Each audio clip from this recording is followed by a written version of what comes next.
51강입니다. 51강에는요, 우리가 평가를 하는 과정에서 분석이라는 과정이 들어가요.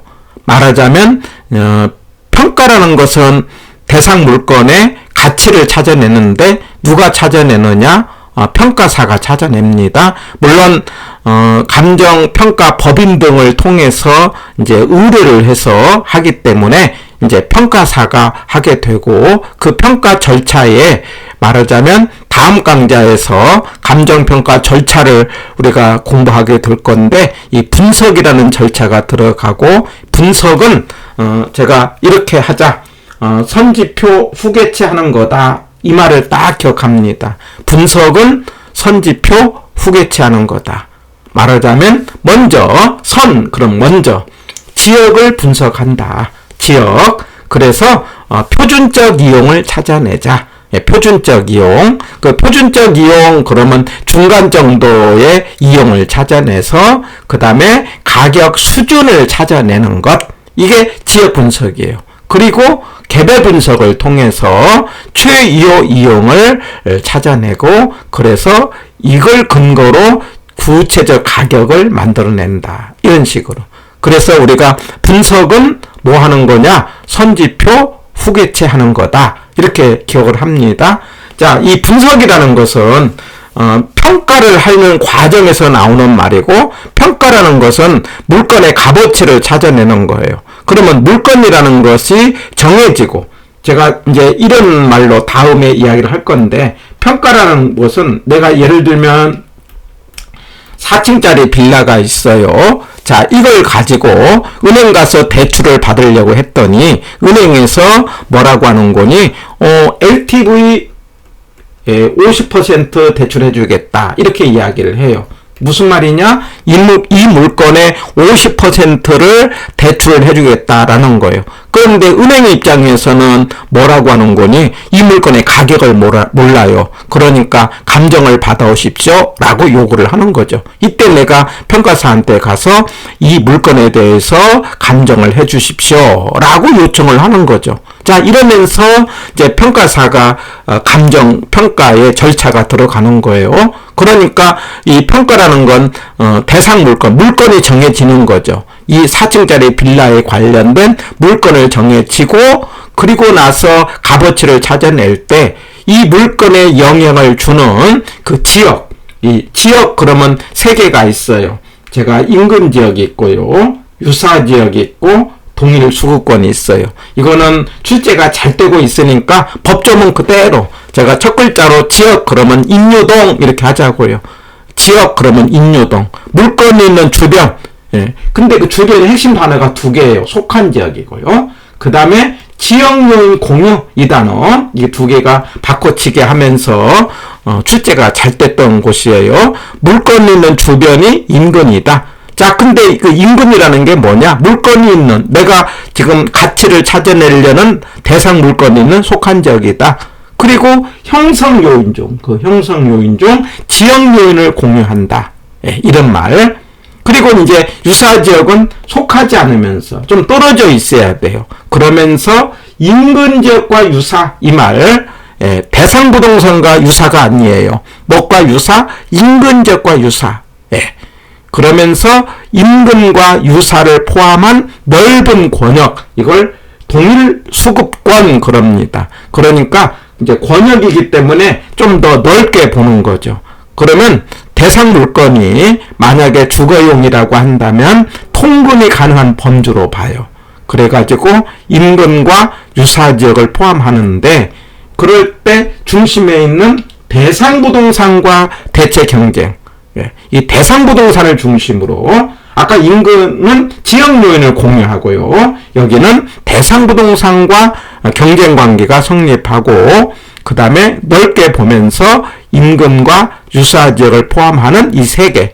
그래서 지역 그러면 인유동, 동일 수급권이 들어가야 지역이 되는 거예요. 인유동에 대해서 현재와 장래 동향을 통해서 표준적 이용과 가격 수준을 판정한다.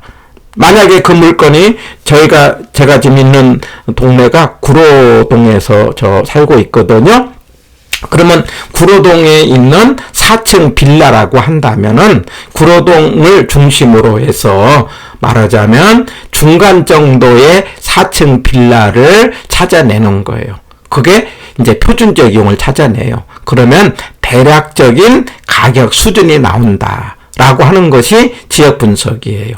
그리고 나서 그 물건의 이제 자체 개별성 근거를 두고 개별 요인을 분석해서 최유효 이용, 최유효 이용을 판정을 해가지고 구체적인 가격을 접근한다. 이런 말이 나오면은 개별 분석이다라고 하는 거예요. 그래서 그걸 자꾸 이제 뭐 이렇게 판단하는 것보다는 분석은 바로 선지표 후계차는 거다. 먼저 지역 분석을 해서 표준적 이용을 판정해가지고 가격 수준을 찾아내는 거라고 한다면은 나중에 개별 분석을 해서 최유효 이용을 통해서 가격을 찾아낸다. 이렇게 틀을 짜고요. 바로 이때 지역 분석할 때 적합과 경제적 감가, 말하자면 전체적으로 거시적으로 분석하는 것이 지역 분석이라고 한다면은, 그러나 내부적으로 균형과 기능을 따지고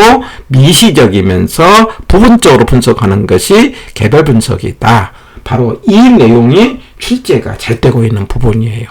그래서 이 부분을 중점적으로 정리를 하신 다음에, 그 다음에 이제 위에 있는 내용은 약간 이론적인 내용이어서 최근에는 상대적으로 출제 빈도가 조금 적어요. 자, 그 중에서 짤막하게 한번 정리를 한다면은, 최유효 이용이라는 게 최고의 가치를 이제 만들어낸다. 이렇게 하자고 그랬잖아요. 그러면 최고의 가치를 만들어내는 과정에서 내적으로, 외적으로, 그 다음 시간적으로 어울려야 된다. 이때에 그 내부적으로 관련된 말이 4개가 있는데, 첫 글자로 기균수수 이렇게 하자는 거죠. 기여, 균형, 수익 체증 체감, 수익 배분. 첫 글자 이 정도는 암기했으면 좋겠어요. 기균수수, 기여, 균형, 수익 체증 체감, 수익 배분인데, 이 4개의 원칙 가운데 중심에 있는 것이 균형이다. 그래가지고 내부의 구성 요소 간에 어울린다. 이런 말이 균형이고, 균형에서 어긋나는 것은 무슨 감가다? 말하자면 기능적 감가다. 그 내부라는 게 설계를 따지는 거다. 제가 이런 식으로 그 다음에 이야기를 했어요. 자, 그런데 이 균형을 하기 전에 먼저 이제 기여라는 말이 있어요. 이게 말하자면 이 기여라는 것은 부분들이, 구성 요소들이 기여해서 그 뭐냐면 아파트를 이루고 있는 그 구성 요소가 있지 않습니까? 방이 있고 주방이 있고 거실이 있고 이런 것들이 합쳐갖고 기여도의 합이다. 기여도라는 말의 핵심이에요. 생산비 합이 아니다라는 거예요. 자, 이런 말 제가 이렇게 이야기하는데, 어떤 건물에다가 4층 빌라에다가 아니면 5층 빌라에다가 엘리베이터를 설치했다. 근데 엘리베이터 설치에 설치비가 1억이라고 하자. 그런데 이게 1억이라는 개념은 생산비예요. 그런데 설치비가 1억인데 설치를 했을 때 이 건물의 값어치가 1억 이상이 올라가면은 그 1억 이상이 기여도예요. 기여도. 그러면은 그 설치를 하죠. 그럴 때 이 생산비 합보다는 기여도의 합으로 따져서, 그래서 생산비보다는 기여도가 클수록 추가 투자가 이루어진다. 말하자면 엘리베이터가 설치가 된다. 이래서 기여라는 말은 생산비 합이 아니고 기여도의 합이다. 그리고 추가 투자와 관련이 있다. 아까 생산비보다는 기여도가 클 때 추가 투자한다. 이런 개념이거든요. 자, 이 정도. 그 다음에 이제 부동산에 이제 설비 투자가 들어가면은 값어치가 올라가잖아요. 근데 올라갈 때 무한정 올라가는 것이 아니야. 올라갈 때 올라갔다가 수익이 체증했다, 체감한다. 이 점, 바로 이 점을 집약한 게 그럽니다. 이걸 추가 투자의 한계라고 해서, 그래서 추가 투자와 관련된 게 2개가 있다. 기여가 있고 수익 체증 체감이 있다. 이렇게 할 수 있어요. 예. 그리고 나서 그렇게 해서 이제 투자를 했으면 그 기여도에 따라서 수익을 배분한다라고 하는 게 수익 배분입니다. 수익 배분. 그래서 수익 배분과 관련된 게 토지자녀법 이런 말이 한번 나온 적이 있어요. 그러니까 토지자녀법은 말하자면 그 토지와 건물의 순수익에서 건물의 순수익을 빼고 토지 몫이 남았다 이런 개념이 토지자녀법이에요. 그러니까 이게 토지와 건물의 순수익에서 말하자면 토지 몫을 건물 몫을 빼면 토지 자녀, 토지 몫이 남았다 이런 개념인데 여기서 수익 배분과 관련이 있다. 자, 약간 내용이 어려워졌죠? 자, 정리해 봅니다.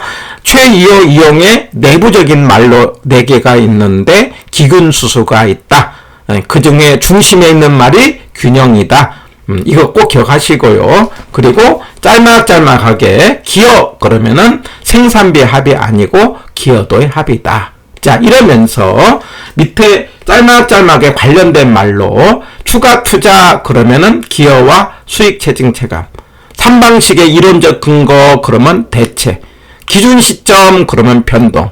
자, 기준 시점이 어떤 날짜로 하죠? 가격 조사가 완료된 날짜로 하는데 바로 이런 날짜를 해야 될 이유는 가격이라는 게 뭐하기 때문에 변하기 때문이다. 그래서 변동이에요. 그 다음에 이중성 그러면 수요 공급에 의해서 가격이 만들어지고 만들어진 가격은 다시 수요 공급에 영향을 준다 이런 말이에요. 그래서 수요 공급과 가격과 주거니 받거니 하는 과정을 가격의 이중성 해서 가격의 이중성 관련된 것은 수요 공급이다.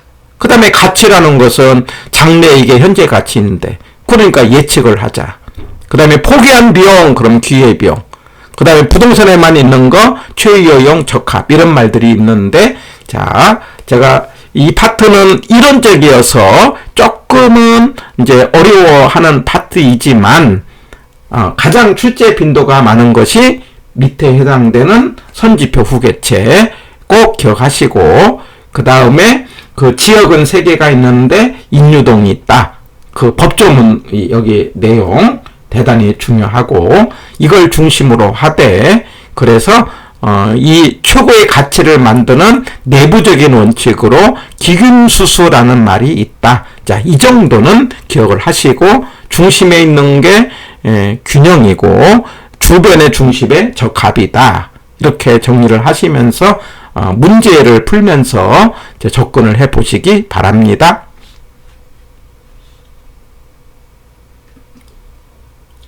자, 5번입니다. 자, 이런 정도의 문제예요. 자, 한 필의 이 토지 일부분이 도시계획 시설에 저촉되어 갖고 그 다음에 수용됐대요. 그래서 수용된 부분을 보상을 하려고 할 때 전체를 하는 것이 아니라 수용된 일부만 한다. 이런 이야기예요. 그건 무슨 평가다? 부분 평가다. 이렇게 하자는 거죠. 해서 1번은 부분이고요. 그 다음에 2번. 도심 지역의 공업 용지가 동일한 효용을 가지고 있는 외곽 지역의 공업 용지보다 시장 가격이 높은 이유는 무엇 갖고 설명하느냐? 정답은 기회비용이에요. 자, 이게 이제 무슨 말이냐? 그 답이 1번이 되겠는데, 땅의 가격이라는 것은요, 용도에 따라 결정되는 거죠. 자, 그런데 제가 이렇게 한번 이해를 해보세요. 어느 지역에 도심에 있는 가구 공장이 있어요. 그 다음에 외곽에도 가구 공장이 있어요. 그런데 똑같은 가구 공장인데 도심에 있는 가구 공장의 땅값이 비싸다 이 말이에요. 같은 용도인데 가구 공장으로 쓰는 용도인데 왜 도심에 있는 땅은 비싸고 외곽에 있는 땅은 싸냐 이거예요.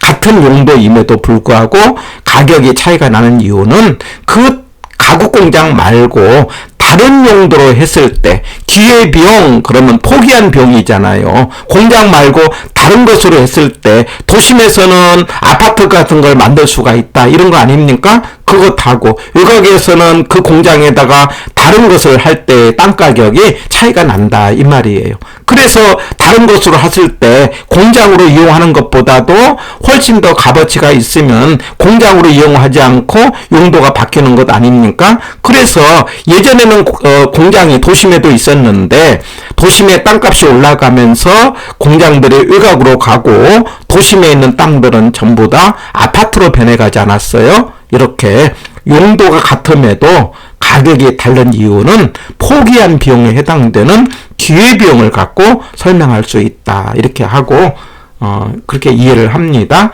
그래서 이제 수용, 보상 이런 말이 나오면 부분, 우리 이런 거 기억납니까? 한 개를 한 개로 한다. 개별, 원칙이죠? 두 개를 한 개로 한다. 일괄. 한 개를 두 개로 한다. 구분. 구분 그러면 가치를 달리하는 이 말이 나오는 거죠. 그 다음에 한 개를 2분의 1로 한다. 부분, 일부분 이런 말이 나오죠. 해서 5번의 정답은 1번. 그럼 6번. 이제 6번이 이제 이런 정도의 최근의 문제예요. 지역 분석은요. 우리가 분석 그러면 어떻게 한다? 선, 지, 표, 그 다음에 후, 개, 채 하는 것 이렇게 하자고 그랬죠? 예, 그래서 선지표, 후개체 하는 것.